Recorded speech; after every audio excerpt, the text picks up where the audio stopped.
Minister का statement आ रहा है। माननीय विदेश मंत्री जी। Honorable Chairman sir, I rise to apprise this august House of recent developments in West Asia that are a cause of deep concern to all of us. As honorable members are aware, this round of conflict started on 28 February 2026. It has witnessed not only fighting between Israel and the United States on one side and Iran on the other, but also attacks on a number of Gulf states. There have been numerous casualties, including at the leadership level in Iran, as well as destruction of infrastructure in the region. At the very outset, government had issued a statement on 28 February expressing its deep concern and urging all sides to exercise restraint, avoid escalation, and prioritize the safety of civilians. We believe, and we continue to believe, that dialogue and diplomacy should be pursued to de-escalate tensions and address underlying issues. It is also imperative that the sovereignty and territorial integrity of all states in the region be respected. Chairman sir, given the gravity of the situation, the Cabinet Committee on Security (CCS) met on 1 March under the chairmanship of the Honorable Prime Minister. It was briefed on the airstrikes in Iran and the subsequent attacks in several Gulf countries. The CCS was concerned over the safety and security of the Indian community in the region. It also focused on the implications for regional security and for economic and commercial activities. The committee was apprised of difficulties faced by Indian travelers transiting the region and by students appearing for scheduled examinations in these countries. It directed all concerned ministries and departments to take appropriate measures to respond to these problems. Honorable Prime Minister continues to closely monitor developments, emerging developments, and relevant ministries are coordinating to ensure effective responses. Chairman sir, the conflict has continued to intensify and the security situation in the region has deteriorated significantly. We have noted that in fact, the conflict has spread to other nations with mounting destruction and deaths. Normal life and economic activities in the entire region are visibly affected and in some cases have come to a halt. We therefore reiterated our call on 3 March for dialogue and diplomacy and spoke up for an early end to the conflict. I am confident, sir, that the entire House joins me in expressing our sorrow at the loss of life. Honorable Chairman, sir, while any development that negatively impacts peace and security in the world is deeply troubling, this ongoing conflict is an issue of particular concern for India. We are a neighboring region and understandably have obvious stakes in West Asia remaining stable and peaceful. There are almost 1 crore Indian citizens who live and work in the Gulf nations. In Iran too, there are a few thousand Indians who are there for study and employment. The region is key to our energy security and includes many important suppliers of oil and gas. Chairman sir, the Gulf is also a major trade partner, accounting for US dollars. आप लोगों से आग्रह है कि जो सवाल आप उठा रहे हैं उसी सवाल का जवाब सरकार की तरफ से विदेश मंत्री जी दे रहे हैं।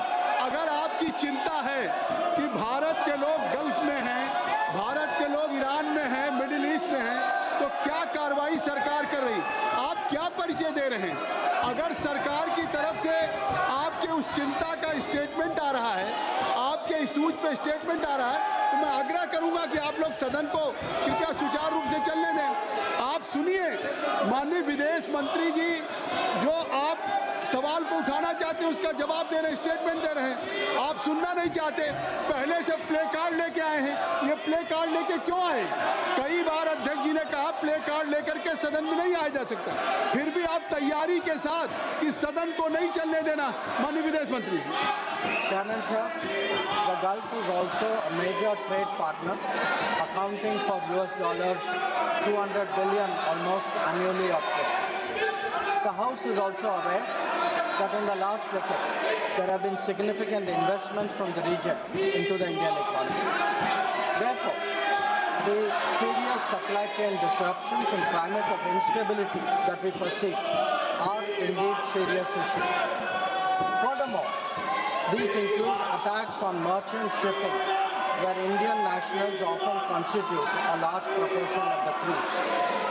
We have sadly already lost 2 Indian mariners and 1 remains missing in such incidents. I know, sir, that the House joins me in condoling the deaths. Honorable Chairman, sir, government has been assessing the situation in West Asia continuously since the 12-day war in June 2025.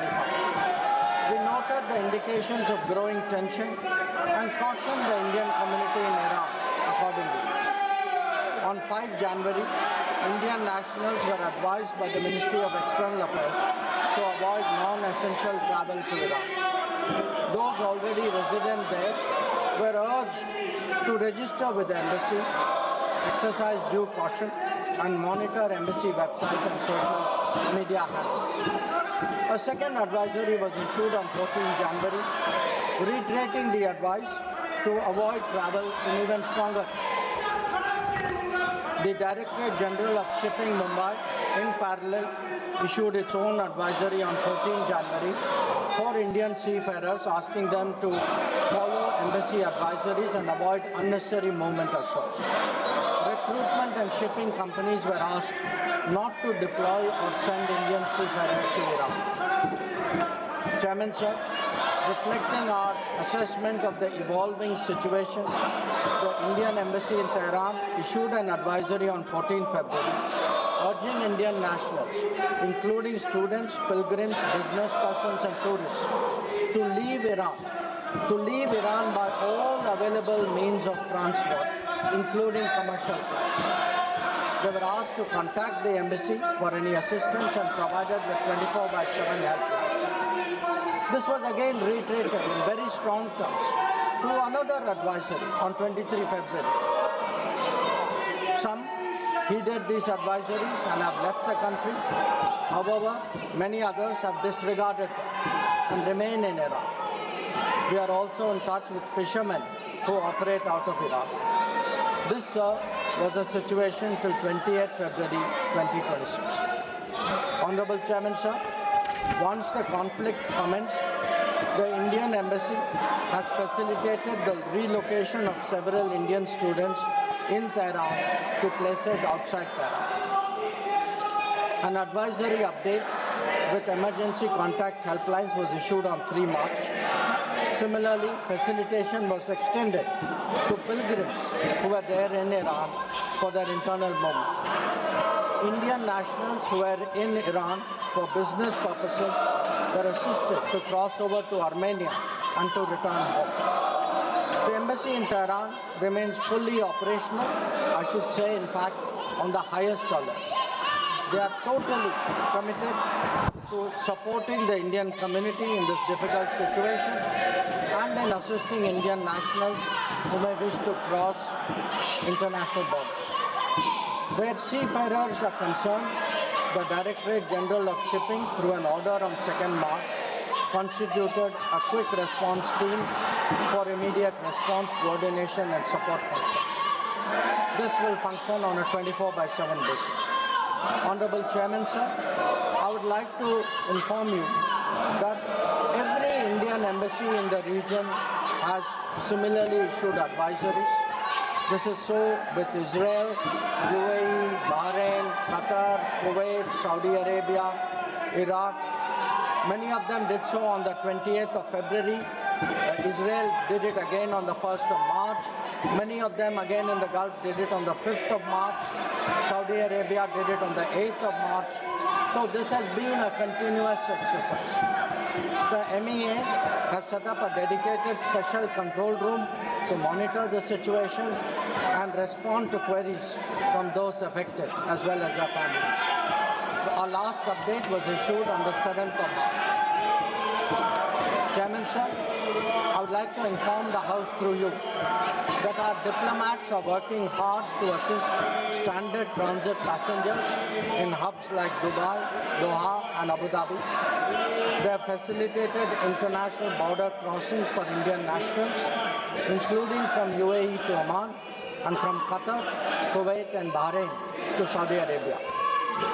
Wherever there has been a partial opening of airspace, we have approved and undertaken commercial flights, including non-scheduled flights, for the return of Indian passengers.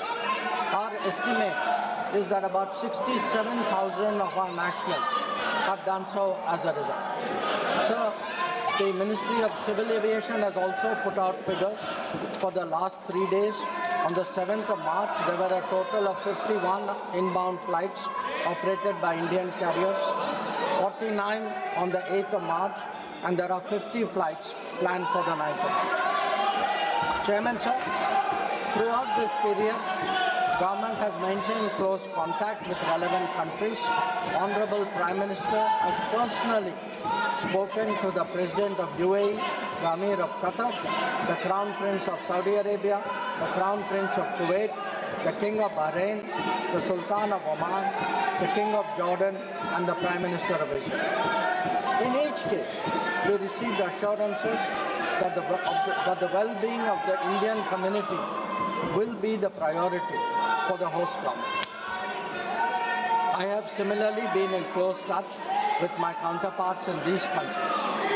Insofar as the United States is concerned, we have maintained regular contacts through diplomatic channels. While attempts have been made, contacts with Iran at the leadership level are obviously difficult at this time. I have, however, spoken to Foreign Minister Araqchi on 28th of February and the 5th of March. We will continue these high-level conversations in the coming days. So, the House will also be interested in the issue of an Iranian vessel that is currently docked in Kochi. The Iranian side had requested permission on 28th February for 3 ships in the region to dock at our ports. This was accorded on 1st of March. IRIS Lavan actually docked on 4th March in Kochi. The crew is currently in Indian naval facilities. We believe that this was the right thing to do, and the Iranian foreign minister has expressed his country's thanks for this human gesture. So, in view of the implications of this conflict for our energy security, I also seek to address that particular concern. Government remains committed to ensuring that fully taking into account availability, costs, and risks of the energy markets. For us, sir, the interest of the Indian consumer has and will always be the overriding priority. Where required, Indian diplomacy has supported the endeavors of our energy enterprises in this volatile situation. Honorable Chairman, sir, let me conclude by highlighting the 3 guiding factors of our approach. 1, India is in favor of peace and urges a return to dialogue and diplomacy. We advocate de-escalation, restraint, and ensuring the safety of civilians. 2, the well-being and security of the Indian community in the region is our overriding priority. We will continue to work with governments of the region towards that end. And 3, our national interest, including energy security and trade flows, will always be paramount. I'm confident, sir, that the government has the full support of this august House on this matter. I thank you. Thank you very much. I would request to